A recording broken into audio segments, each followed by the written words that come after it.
అలానే మిస్సెస్రావు ఫాల్కమ్ capital invoice discount అనేటువంటి సంస్థ త్రూఅవుట్ ఇండియా కొన్ని వేల కోట్ల రూపాయలకి బోర్డు తీపేసింది, చేతులు ఎత్తేసింది. కొన్ని వేల కోట్ల రూపాయలకి కొన్ని వేల మంది డిపాజిటర్స్కి వాళ్ళు నామం పెట్టేశారు.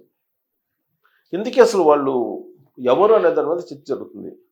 ఎవరి కావ్య నల్లూరి ఆ కంపెనీకి సంబంధించినటువంటి డైరెక్టరు, ఎవరి పవన్ కుమార్ ఓదెల అతను ఉపాధ్యక్షుడిగా ఉన్నాడు, వైస్ చైర్మన్గా ఉన్నాడు. అసలు ఎవరు వీళ్ళనంటే వీళ్ళ యొక్క ఫ్రాడ్ గతంలోనే వీళ్ళది బుల్లెట్ ఇంటర్నేషనల్ లైఫ్ అనేటువంటి కంపెనీతోటి మొదలైంది. చైన్ లింక్ స్కీమ్ అనమాట. ఈ చైన్ లింక్ స్కీములు పెట్టి దోచేయటం అనేది వీళ్ళ యొక్క హాబీ. 2022లో చేవెళ్లలో కేసు నమోదైంది. ఇది బుల్లెట్ లైఫ్ ఇంటర్నేషనల్ ఈ చైన్ లింక్ స్కీమ్కి సంబంధించిన ఫ్రాడ్ వ్యవహారం. ఆ తర్వాత నుంచి వీళ్ళ మీద నిఘా లేదు. దాంతో వాళ్ళు తమదైనటువంటి శైలిలో ఫ్రాడ్కి మళ్ళీ కొత్త కంపెనీలు పెట్టి సూట్ కేసు కంపెనీలు దాదాపు 14 కంపెనీలు క్రియేట్ చేసి ఈ ఫాల్కన్ క్యాపిటల్ ఇన్వాయిస్ డిస్కౌంట్ అనేటువంటి సంస్థ కింద దాని కింద 14 సంస్థలు పెట్టారు. 14 సంస్థలు పెట్టి డిపాజిట్స్ దగ్గర నుంచి డిపాజిట్లను సేకరించి వాళ్ళు ఇప్పుడు దుబాయ్ పారిపోయారు అంటున్నారు, దుబాయ్లో ఉన్నారు అంటున్నారు. కొంతమందిని పోలీసులు ఇప్పుడు ఆ ఓదెల పవన్ కుమార్ని అలాగే కావ్య నల్లూరిని వీళ్ళిద్దరిని పోలీసులు అరెస్ట్ చేశారని చెప్తున్నారు. మిగతా వాళ్ళు సింగిల్ అనమాట. సింగిల్ అంటే ఆల్మోస్ట్ నార్త్ ఇండియాకి సంబంధించినటువంటి వాళ్ళు, అంటే ఢిల్లీకి సంబంధించినటువంటి వ్యవహారం కూడా దీంట్లో ఉండవచ్చు, అవకాశం ఉంది అని చెప్పి తెలుస్తుంది. సో ఇది యాక్చువల్గా నేను మీకు కొన్ని చూపిస్తాను. ఈవిడ ఇది క్లోజప్లో చూపించవచ్చు. ఈవిడ స్మితా దుబే. ఈవిడెవరు అంటే స్మితా దుబే ఈ ఒక కంపెనీకి సంబంధించినటువంటి important announcement regarding Falcon group and Amardeep Kumar. ఈవిడ ఫస్ట్ ఈ స్మితా దుబే అనే ఆవిడ కంప్లైంట్ చేశారు. ఈవిడ కూడా ఒక కంపెనీకి ఓనర్. ఈమె యాక్చువల్గా ఒక కంపెనీకి ఓనర్. ఈమె అతను ఇచ్చినటువంటి రిప్లై అలాగే నేను మీకు చూపించేటువంటి ప్రయత్నం చేస్తాను. ఈవిడ ఫస్ట్ సోషల్ మీడియాలో పోస్ట్ చేశారు. ఎందుకంటే నెంబర్ ఆఫ్ టైమ్స్ ప్రదీప్ కుమార్కి ఫోన్ చేస్తే అతను ఎత్తలేదు. అమర్దీప్ కుమార్ ఫోన్ ఎత్తల. దాంతో ఆవిడకి చెప్తున్నా, Amardeep Kumar MD and director of Falcon group అనమాట. ఇది ఆ గ్రూప్ కింద దాదాపు 4 suitcase company. Due to your continued non response we were left with no choice. So మరొక అవకాశం లేదు సోషల్ మీడియాలకు రావడం తప్ప. సో మీరు కంటిన్యూటీగా నా రెస్పాన్స్ కావట్లేదు. బట్ టు టేక్ స్ట్రిండెంట్ మెజర్స్, కఠినమైనటువంటి చర్యలుకి తీసుకుంటామని చెప్పాను. హవెవర్ వీ స్టిల్ హోప్, ఇప్పటికీ మాకు హోప్ ఉంది that you are not a fraud and that you genuinely intended to resolve this situation. We urge you to come forward, conduct a webinar and provide a registered stamp paper commitment guaranteeing our payments. If we receive a valid assurance and warranty from you, we are willing to halt further legal action. We believe in fairness, transparency and accountability. Now it is time for you to step up and to do the right thing. ఈవిడ first ఈ కంపెనీకి Falcon invoice discounting కంపెనీకి ఈవిడ social మీడియాలో లింక్డ్ఇన్లో పెట్టినటువంటిది స్మితా దుబే. అక్కడి నుంచి start అయింది ఈ కంపెనీ యొక్క భాగోతం ఏంటి అనేది. దానికి ఆయన ఇచ్చినటువంటి రిప్లై చూడండి ఇక్కడ. Dear customers don't be agree with all thing.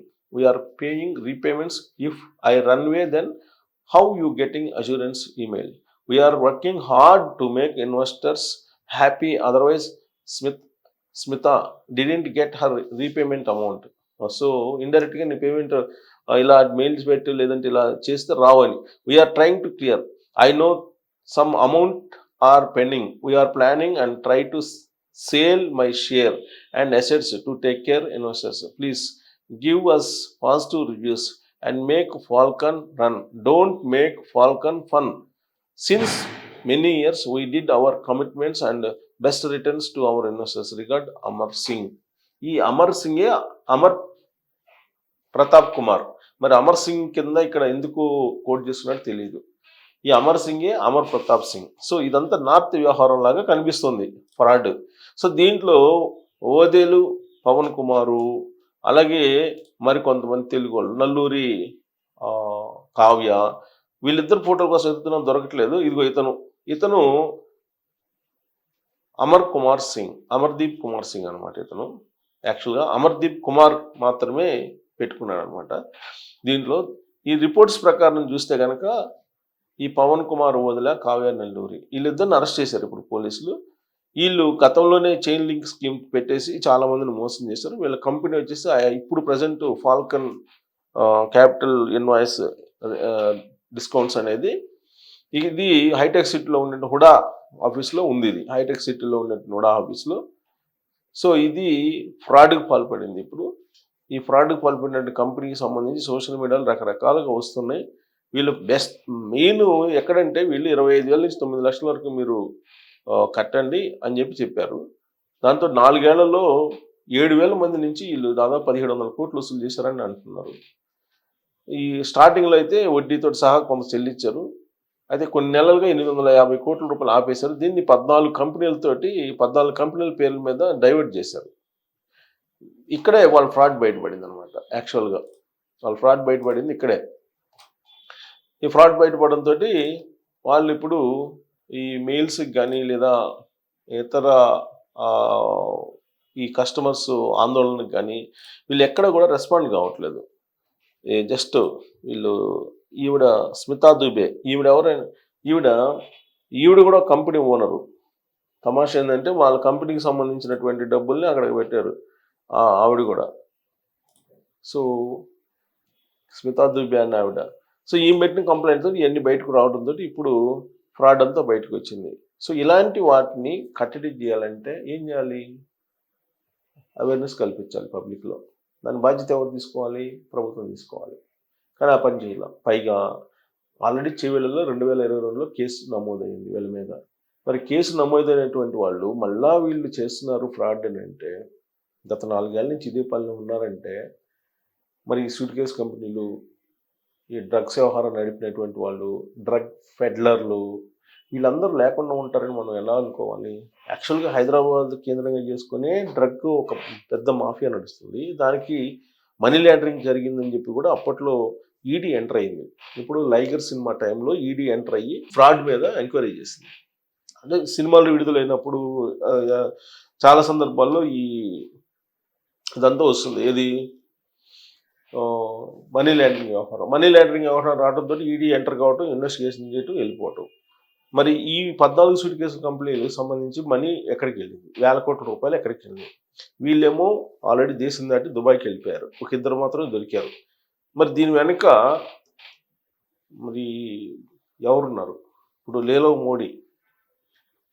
Lalit Modi, తర్వాత విజయ్ మాల్యా, వీళ్ళందరూ వెళ్ళిపోయి వేరే దేశంలో ఉన్నారు. కొన్ని వేల కోట్ల రూపాయలకి ఎగనమం పెట్టి బ్యాంకులకి.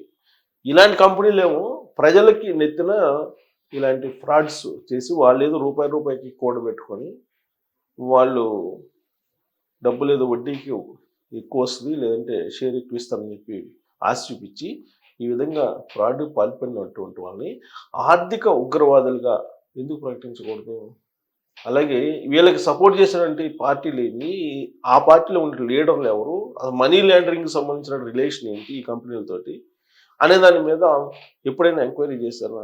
ఖచ్చితంగా పరోక్షంగానో ప్రత్యక్షంగానో పొలిటికల్ ఇన్వాల్వ్మెంట్ లోకల్గా కానీ నాన్ లోకల్ లీడర్స్కి కానీ ఉంటేనే ఇలాంటివన్నీ చేయగలరు, అదర్వైజ్ చేయలేరు. మరి ఆ కోణం నుంచి ఆలోచిస్తే భయంకరమైనటువంటి నిజాలు బయటపడే అవకాశం ఉంది. ఆంధ్రప్రదేశ్ నుంచి తెలంగాణ దాకా వయా ఢిల్లీ అనేది ఇప్పుడు వినిపిస్తుంది. మరి ఆ దిశగా ఇన్వెస్టిగేషన్ చేసే అవకాశం ఉందా? అసలు దీనికి ఎప్పుడో